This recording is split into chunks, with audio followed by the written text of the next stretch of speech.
When people talk about betrayal, they always describe it as something loud, a scream, a slammed door, a final fight. But real betrayal, the kind that changes who you are, is quiet. It slips into your life like a shadow, unnoticed until it's standing right behind you. My brother, Ethan, wasn't my real brother, not by blood. He came into my life when I was 10, after my mother remarried. He was 13, angry at the world, angry at life, and mostly angry at me for existing in the same house. But over the years, something changed. He softened. I grew up. And slowly, painfully, we became best friends. At least, that's what I thought. Life separated us in our 20s. He moved to another state for work. I stayed behind, building my own life. We talked sometimes, sent birthday messages, visited on holidays, but nothing felt wrong. Nothing warned me that he would become the person who took everything from me. It started last year when my mother got sick, cancer, the kind that doesn't wait, the kind that steals time like a thief in the night. I handled the hospital visits, the bills, the paperwork. Ethan didn't show up once, not once, always an excuse. Work is complicated, flights are expensive, I'll come next month. Next month never came. When she passed, the house fell silent in a way that felt physical, like gravity doubling. I arranged the funeral alone. I picked the flowers alone. I gave the final speech alone. I kept waiting for Ethan to walk through the chapel doors. He never did. But the real betrayal, the one that broke something in me forever, came a week later. I was sitting in her living room, sorting her things, touching the fabric of her clothes just to feel something familiar again. The doorbell rang. When I opened it, Ethan stood there, sunglasses on, suitcase behind him, looking more like a tourist than a son mourning his mother. "I came to handle the inheritance," he said.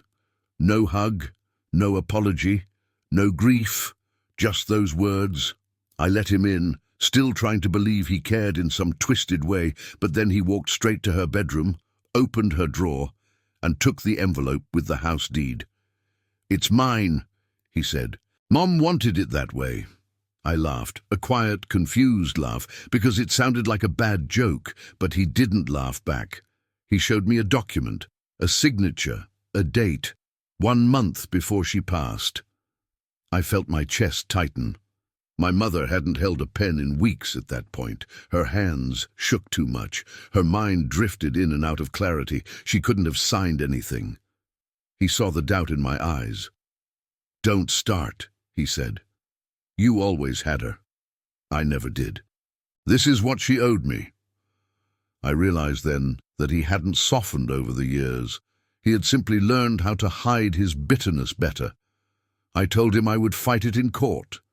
He smirked, a cold, practiced expression, and said, "Go ahead, but lawyers cost money. You don't have much, do you?" That was the moment I finally saw him clearly, not as the boy who became my brother, not as the teenager who shared late-night talks with me, not as the man who once promised we'd always take care of each other. I saw a stranger standing in my mother's bedroom, stealing the last piece of her she left behind. He took the deed, packed a few valuables, and left, just like that. I didn't cry. Not immediately.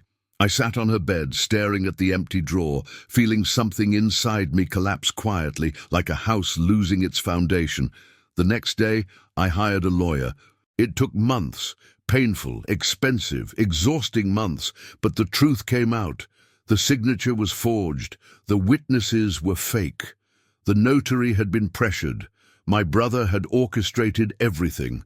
When the judge ruled in my favor, I felt no victory, no joy, just a strange, heavy sadness. Ethan didn't show up in court. He didn't call. He didn't apologize. He vanished from my life as easily as closing a door. A few weeks later, I received a message from an unknown number. "Hope you're happy." That was all it said. I stared at the screen for a long time.